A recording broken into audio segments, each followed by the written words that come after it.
Welcome to a new video, and thanks for being here today. For millions of people worldwide, the day doesn't begin until they've had their morning coffee. This ritual is so deeply ingrained in our culture that many of us don't even question it anymore. But what if this seemingly innocent habit is slowly compromising your health in ways you haven't realized? Today we're exploring how our coffee consumption habits may be contributing to a widespread but largely unrecognized epidemic of chronic mild dehydration, a condition that can affect virtually every system in your body. What makes this particularly concerning is that many people don't recognize the subtle signs of chronic mild dehydration. Instead, they attribute symptoms like fatigue, headaches, and difficulty concentrating to other causes.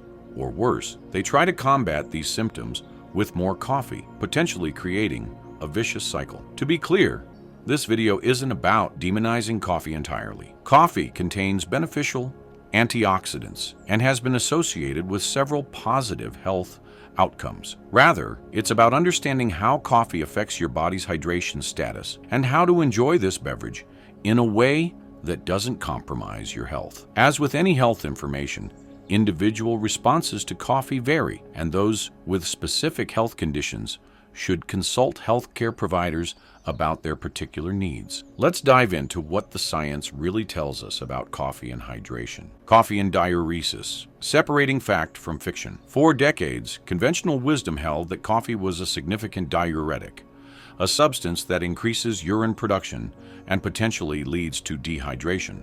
But does this long-held belief stand up to scientific scrutiny? What happens when you drink coffee? Coffee contains caffeine, a natural compound that does indeed have diuretic properties. When consumed, caffeine affects your kidneys by increasing renal blood flow, decreasing sodium reabsorption in the kidneys, inhibiting the hormone vasopressin, which normally helps your body retain water. These effects do promote increased urine production in the short term. Research published in the Journal of Human Nutrition and Dietetics confirmed that caffeine consumption leads to acute diuresis, meaning you will likely produce more urine in the hours following caffeine consumption. The adaptation factor. However, regular coffee drinkers develop tolerance to the diuretic effects of caffeine. A study published in the Journal of the American College of Nutrition found that in habitual coffee drinkers, the diuretic effect was significantly diminished compared to occasional consumers. Net hydration balance. Perhaps the most important scientific finding comes from research published in PLOS One, which found that when consumed in moderate amounts, 3 to 4 cups per day, coffee does not lead to dehydration in regular consumers. The liquid volume in coffee contributes to your daily fluid intake, offsetting most of its mild diuretic effect. So if coffee isn't inherently dehydrating when consumed in moderation, why are we concerned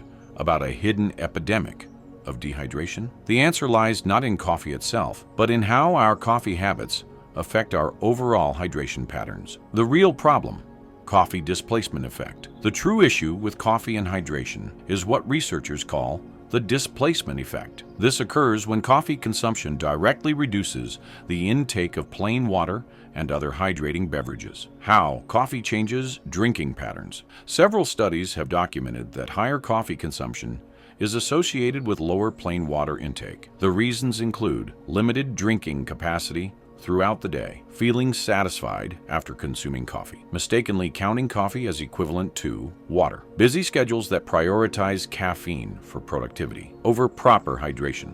Research from the University of Birmingham found that many regular coffee drinkers consume less than half the recommended daily water intake, with coffee and other caffeinated beverages making up the majority of their fluid consumption. The morning coffee ritual and overnight dehydration. After 7 to 8 hours of sleep with no fluid intake, your body is naturally in a mild state of dehydration. Studies show that overnight water loss through respiration and sweating typically amounts to 1 to 1.5 liters. This morning, dehydration should ideally be addressed by consuming water. However, many people reach for coffee instead, which doesn't optimally rehydrate the body. Furthermore, caffeine can mask the body's natural thirst signals, leading people to feel less thirsty despite needing rehydration. A study in psychopharmacology found that participants who consumed coffee as their first morning beverage were significantly less likely to drink water in the following hours compared to those who began their day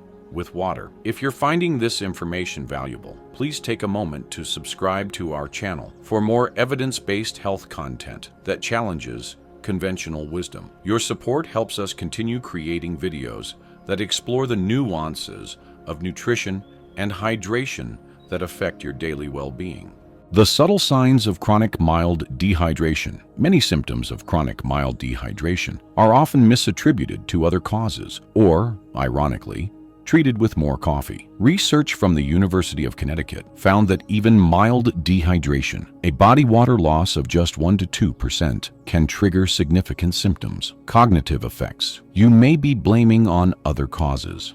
Studies published in the British Journal of Nutrition found that mild dehydration impairs several aspects of cognitive performance, including concentration and sustained attention, short-term memory function, mood, stability, and emotional regulation. A study from the Journal of Nutrition found that women who were mildly dehydrated reported tasks as being more difficult, despite no change in the tasks themselves. Many participants attributed their difficulties to lack of sleep, too much work, or stress, not recognizing dehydration as the underlying factor. Physical symptoms, easily misinterpreted. Chronic mild dehydration also manifests physically in ways that are commonly attributed to other causes. Headaches, often mistaken for tension headaches, fatigue, and low energy, typically attributed to poor sleep. Dry skin and lips, usually blamed on weather. Joint pain, commonly associated with aging. Constipation, frequently attributed to diet alone. Research found that when chronically mildly dehydrated individuals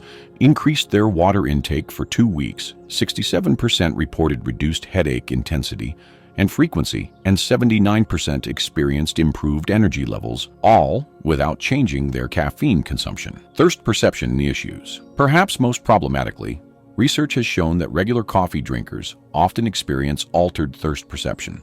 The combination of caffeine's effects and habituation to mild dehydration means many people don't feel thirsty even when their bodies need more water.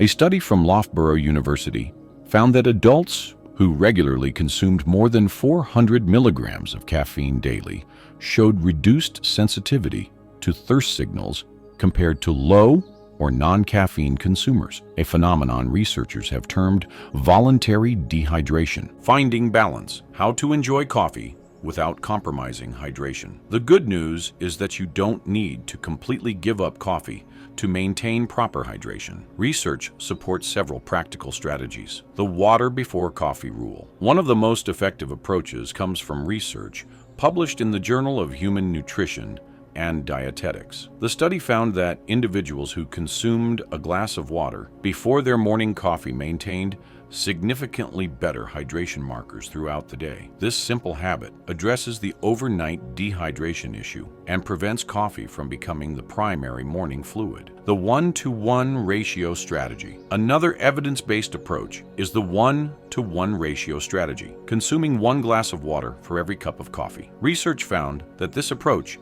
effectively negated even the short-term diuretic effects of caffeine in both casual and habitual coffee drinkers. Timing matters. Research in the Journal of Psychopharmacology found that consuming caffeine immediately upon waking, when your body is naturally dehydrated after sleep, amplifies its diuretic effects. In contrast, having coffee after being awake for at least 1 hour, ideally after consuming water and some food, reduces its diuretic impact. Moderating total caffeine intake. While regular coffee drinkers do develop some tolerance to caffeine's diuretic effects, research found that this adaptation is incomplete and dose-dependent. Studies suggest that limiting coffee intake to 2 to 3 cups daily represents the sweet spot where most people can enjoy coffee's benefits, while minimizing potential negative effects on hydration.